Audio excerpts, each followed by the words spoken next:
এসেছিলেন তো, মারামারি করতেই এসেছিলেন। আমি তো কলেজের উদ্দেশ্যে গিয়েছিলাম, কিন্তু পথির মধ্যে একটা ছেলের সাথে ক্যাচাল লেগে গেল, তাই তো ঝামেলাটা বাঁধালো। এরপর কলেজে যেয়ে তোমাকে আর পাইনি।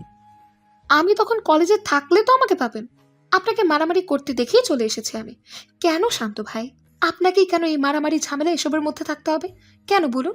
এগুলো না করলে কি আপনার ঘুম আসে না? আমার কি দোষ? আমাকে দেখলে মানুষের চুলকানি শুরু হয়ে যায়, তাদের মার খেতে ইচ্ছে করে। মানুষের তো আর কাজ নেই, তাই না? আচ্ছা, আজকে যে ছেলেটাকে মেরেছিলেন তাকে কেন মেরেছিলেন? কি অন্যায় ছিল তার? দোকানের পাশ দিয়ে যাচ্ছিলাম, ছেলেটা একদম আমার গায়ের সাথে লেগে গেল, হাতে সিগারেট টানতে টানতে গেল, অথচ আমাকে সালামও দিল না। আমার সামনে সিগারেট খেতে খেতে যাচ্ছিল, তাই মেরেছি। আরে, বড় ভাইয়ের মতো শাসন করে দিয়েছি। এরপর থেকে যে দেখা হলে বেয়াদবি না করে সালাম ঠুকে যায়। তুমি ওসবে মাথা ঘামিও না। শুনুন শান্ত ভাই, সম্মান জিনিসটা না চেয়ে নেওয়ার জিনিস না। এটা মানুষের ভালো কাজে অটোমেটিক এসে পড়ে। আপনি কি মনে করেন আপনাকে যারা সালাম ঠোকে তারা খুব মান্য করে আপনাকে? আরে না শান্ত ভাই, তারা সামনে আপনাকে আসতে যেতে ঠিকই সালাম দেয়, কিন্তু পিছে পিছে আপনার 14 গোষ্ঠী উদ্ধার করে। আর যারা ভালো কাজ করে, সম্মান অর্জন করে, তাদেরকে মানুষ সামনে পেছনে সবসময় সম্মান করে যায়। আপনি মানুষের উপকার করুন, দেখবেন মানুষ আপনাকে এমনি সম্মান করবে। আপনার চেয়ে নিতে হবে না। ছোটদের সাথে বড় ভাইয়ের মতো স্নেহ ভরা ব্যবহার করুন, দেখবেন তারা আপনাকে বড় ভাইয়ের মতোই সম্মান করবে। আচ্ছা, আপনি নিজেই ভাবুন তো, আপনার বাবা দাদার বয়সী লোকেরা আপনাকে ভয় পেয়ে গুটিয়ে থাকে, আপনার ভয়ে সর্বদা তটস্থ থাকে, অথচ অমন বয়সী মানুষটা আপনার মাথায় স্নেহের হাত বুলিয়ে দোয়া দেওয়ার কথা।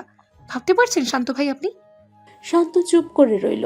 নিহা ফের বলল, শান্ত ভাই, একটা কথা রাখবেন। বলো। আপনি প্লিজ সবার মনে আর ভয় হয়ে থাকবেন না। একটাবার বড়দের সম্মান আর ছোটদের স্নেহ করে দেখুন না, দেখবেন এখন কি সম্মান পাচ্ছেন, আর তার চেয়ে তখন বহু গুণ সম্মান পাবেন। এখন নামমাত্র সম্মান পাচ্ছেন, তখন সত্যিকারের সম্মানই পাবেন। প্লিজ শান্ত ভাই, অনুরোধ করছি আমি। তুমি সত্যি বলছো তো? সবাই তখন আমাকে সম্মান করবে? করবে, বহু গুণ সম্মান করবে। আচ্ছা, আমার কথা বিশ্বাস না হলে আপনি অন্তত 1 সপ্তাহের জন্য তাদের সাথে ভালো আচরণ করে দেখুন, তাহলেই বুঝবেন আমি সত্যি বলছি নাকি মিথ্যে বলছি। ওকে, ডান। তোমার কথা মতো আমি 1 সপ্তাহ ওদের সাথে ভালো আচরণ করে ওদের পরীক্ষা করে দেখব। যদি তোমার কথা সত্যি হয়, তবে আমি আর কখনোই ভালো মানুষের গায়ে হাত তুলব না, বিনা অপরাধে কাউকে শাস্তি দেব না। আমি আমার বয়োজ্যেষ্ঠ সকলকে সম্মান করে যাব, আর ছোটদের স্নেহ করব। আর যদি তোমার কথা মিথ্যে হয়, তবে আমি এখন কি খারাপ, এরপর এর চেয়ে 1000 গুণ খারাপ হয়ে যাব, মাথায় রেখো। ঠিক আছে শান্ত ভাই, আপনার শর্ত আমিও মেনে নিলাম। আর যদি আমার কথা মিথ্যে প্রমাণিত হয়, তবে আমি আর কখনোই আপনাকে ডিস্টার্ব করব না। আপনাকে আপনার মতোই ছেড়ে দেব, আই প্রমিস। নিহা কথাটুকু বলেই ফোন রেখে দিল। এরপর বড় একটা শ্বাস টানলো। তার বিশ্বাস সেই বিজয়ী হবে। যাক, অন্তত এই উছিলায় শান্তকে লোকেদের সাথে বাজে আচরণের কথায় কথায় মারামারি এসব থেকে তো দূরে সরাতে পারছে। এভাবে একটু একটু করে শান্তকে সকল বাজে অভ্যাস থেকে দূরে ঠেলে দিবে। সময় নদীর স্রোতের ন্যায় বইতে থাকে। সময় থামার নয়, সময় হচ্ছে বহমান। সময় সময়ের মতো বয়ে যায়, আর তার সাথে বয়ে যায় মানুষের জীবনের পথ চলা। দেখতে দেখতে কতগুলো মাস অতিক্রম হয়ে গেল। এই মাসগুলোর সাথে সাথে মানুষের সম্পর্কের বদলও ঘটতে লাগলো। সম্পর্ক হলো আরো গভীর থেকে গভীরতম। রোদেলা আর তাসিনের সম্পর্ক যেন আরো মিষ্টি মধুর হয়ে গেল। হাসি ঠাট্টা খুনসুটি ভালোবাসাময় সংসার কাটছে তাসিন আর রোদেলার। এই তো কিছু মাস আগে ওদের সংসার জীবনের 1 বছর পূর্ণ হয়ে গিয়েছিল। এই 1 বছরের মাঝেই দুজন দুজনের কতটা কাছের মানুষ হয়ে গেল। অথচ 1 বছর পূর্বে ওরা জানতো না কাউকে যে এতটা ভালোবাসা যায়। প্রেম ভালোবাসার সম্পর্কের গভীরতা সম্পর্কে সবটাই ছিল অজানা। দিন যত যায় দুজনের সম্পর্কের গভীরতা যেন আরো বেড়ে যায়। অন্যদিকে নিহা আর শান্তর সম্পর্কেরও কিছুটা বদল এসেছে। তাদের বেনামি সম্পর্কের একটা নাম হয়েছে, সেটা হচ্ছে বন্ধুত্ব। হ্যাঁ, ওদের মাঝে বন্ধুত্বের সম্পর্কটাই গড়ে উঠেছে। যদিও নিহা এখনো শান্তকে ভালোবাসে, তবে শান্ত তাকে ভালোবাসে কিনা সেটা বোঝা দেয়। তবে এটা বলা বাহুল্য, শান্ত এখন আর আগের মতো নেই। তার চরিত্রের বদল এসেছে। নিহার সাথে যে 1 সপ্তাহের চুক্তি হয়েছিল, শান্ত সত্যিই সে 1 সপ্তাহে কারোর সাথে খারাপ আচরণ করেনি। নিহার কথা মতো ওর থেকে বয়সে বড়দেরকে সম্মান দিয়েছে, আর ছোটদের ভাই হিসেবে যথেষ্ট স্নেহ করেছে। শান্ত অনুভব করলো আসলেই লোকদের সম্মান দিলেই সম্মান পাওয়া যায়। শান্ত যেদিন প্রথম বড়দের সাথে সম্মানের সহিত কথাবার্তা বলছিল, তখন তারা নিতান্তই অবাক হয়েছিল বটে। কেউ যেন নিজের কানকে এবং চোখকে বিশ্বাস করেই উঠতে পারছিল না। যখন বোধ হলো সত্য ঘটনা, তখন তারা শান্তকে যে কি স্নেহ, সে কি মমত্ববোধ করলো। শান্ত এখনো সেদিনের কথা স্মৃতিচরণ করে।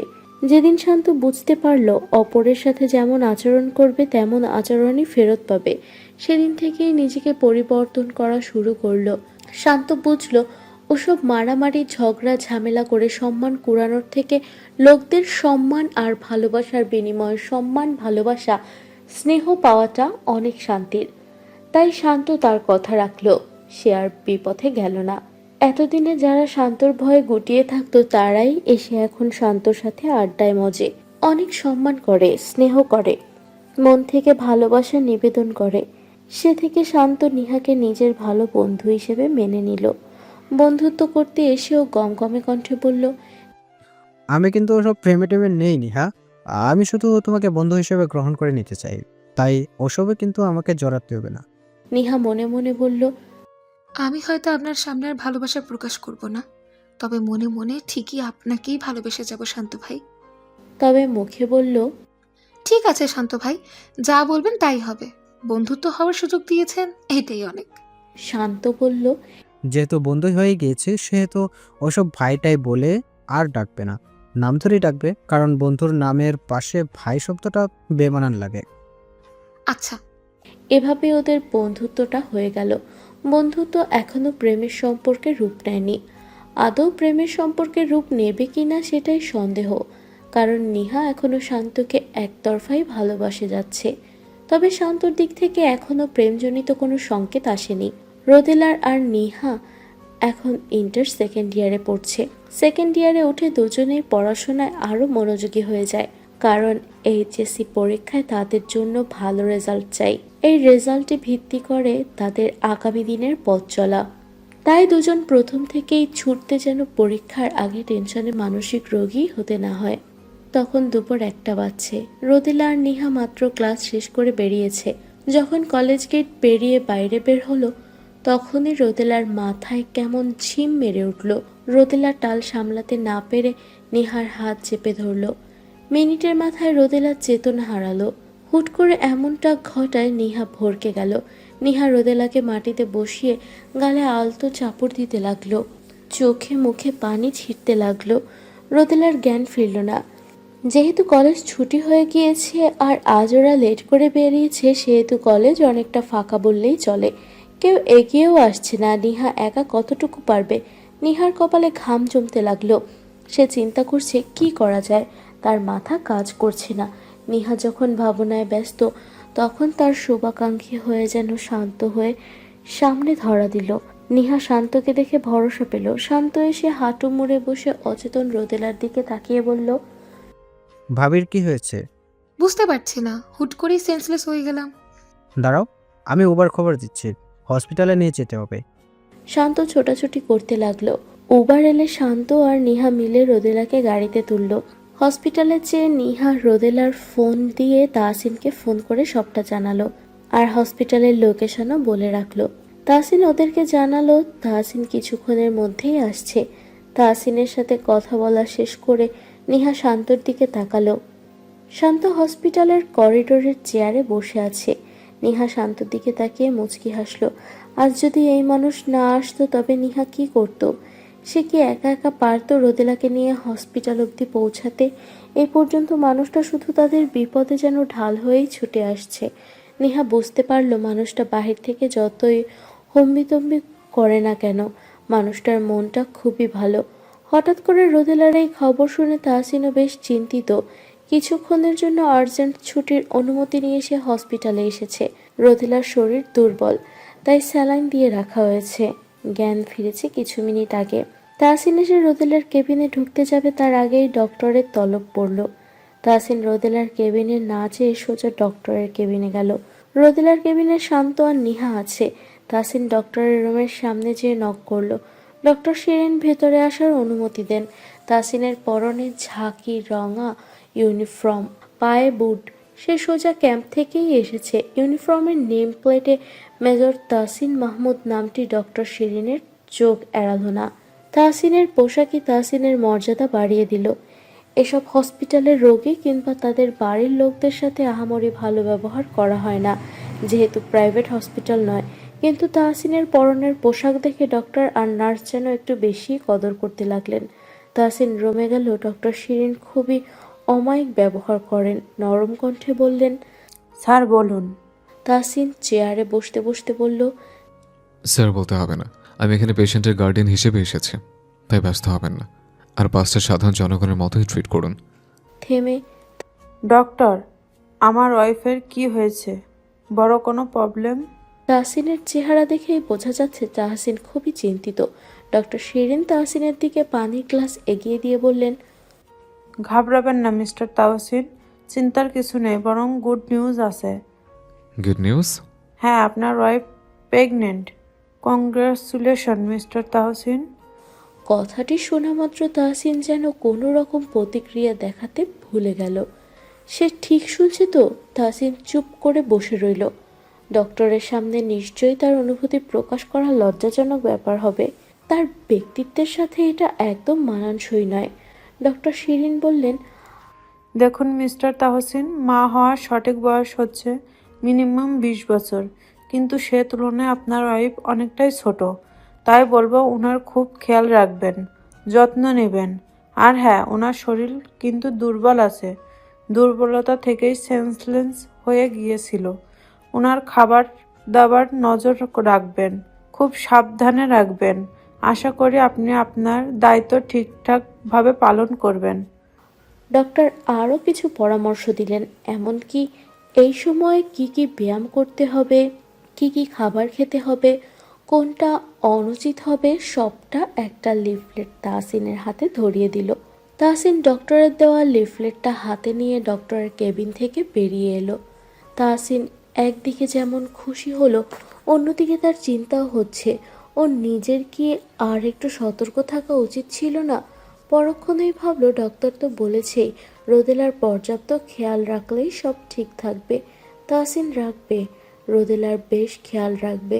তাহসিন হাজারটা ভাবনা ভাবতে ভাবতে রোদেলার কেবিনের সামনে এলো। তাহসিনকে কেবিনের সামনে দেখতেই নিহা আর শান্ত কেবিন থেকে বেরিয়ে এলো। তাহসিনকে দেখে শান্ত সালাম দিয়ে শুধালো, কেমন আছেন ভাইজান? ভালো আছে। তুমি ভালো তো? আমি তো বিন্দাস আছি। থ্যাংক ইউ তোমাদের দুজনকে। তোমরা সঠিক সময় মাইমনকে হসপিটালে নিয়ে এসেছো, তার জন্য তোমাদের কাছে আমি কৃতজ্ঞ। নিহা বলল, আরে না ভাইয়া, কি যে বলেন না আপনি। রোদ তো আমার ফ্রেন্ড, ফ্রেন্ডের জন্য তো ফ্রেন্ডই এগিয়ে আসবে, তাই না? তাহসিন নিহার দিকে তাকিয়ে বলল, তুমি নেহা? জি ভাইয়া। মাইমনের কাছে তোমার গল্প অনেক শুনেছে। আমিও ভাইয়া। তো ভাইয়া, ডক্টর কি বললো? তাহসিন মাথা চুলকাচ্ছিল। কি বলবে সে এখন? বলবে রোদেলা প্রেগনেন্ট, কিন্তু তারও যে লজ্জা করছে। আচ্ছা, সে লজ্জা কেন পাচ্ছে? এটা কি লজ্জা পাওয়ার মতো কোনো কথা? তাহসিন বলল।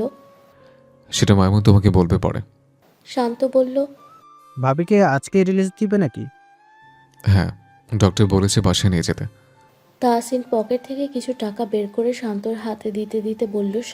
তোমরা দুজন কিছু খেয়ে নিও। শান্ত বলল, ছি ভাইজান, এটা কি করছেন?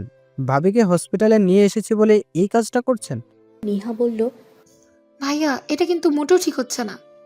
তাহসিন দুদিকে মাথা নেড়ে বলল, আরে না না, তার জন্য নয়, এটা তোমাদের ট্রিট। শান্ত শুধালো, কিসের ট্রিট? সেটা মাইমন বলবে পরে। নিহার মাথায় বুদ্ধি খেলে গেল। নিহা মুচকি হেসে বলল, ভাইয়া, তাহসিন শুধালো। হ্যাঁ? নিহা আস্তে করে বলল, আমি কি খালামণি হতে চলেছি? এই ট্রিট কি তার জন্যই? তাহসিন কিছু বলল না, চুপ করে শুধু ঠোঁটের শুষ্ক হাসি খেলে গেল, যেটা দেখে নিহা আর শান্ত দুজনেই বুঝে ফেললেন। দুজনের খুশি মনে তাহসিনকে অভিনন্দন জানিয়ে তাহসিন থেকে বিদায় নিল। নিহা হসপিটাল থেকে বেরিয়ে বলল, দেখলেন তো, আমার বান্ধবী বিয়ে করে মাও হয়ে যাচ্ছে। আমি তো এতদিন এক ধাপ পিছিয়ে পড়েছিলাম, এখন তো 2 ধাপে পিছিয়ে গেলাম। শান্ত। শান্ত ভাবলেশহীনভাবে বলল, এত আফসোস হলে নিজেই বিয়ে করে নাও। আমি তো বিয়ে করতে চাই, কিন্তু যাকে বিয়ে করতে চাই সেই তো এখন আমাকে ভালোবাসছে না। তার জন্য তো জীবন যুদ্ধে 2 ধাপ পিছিয়ে গেলাম।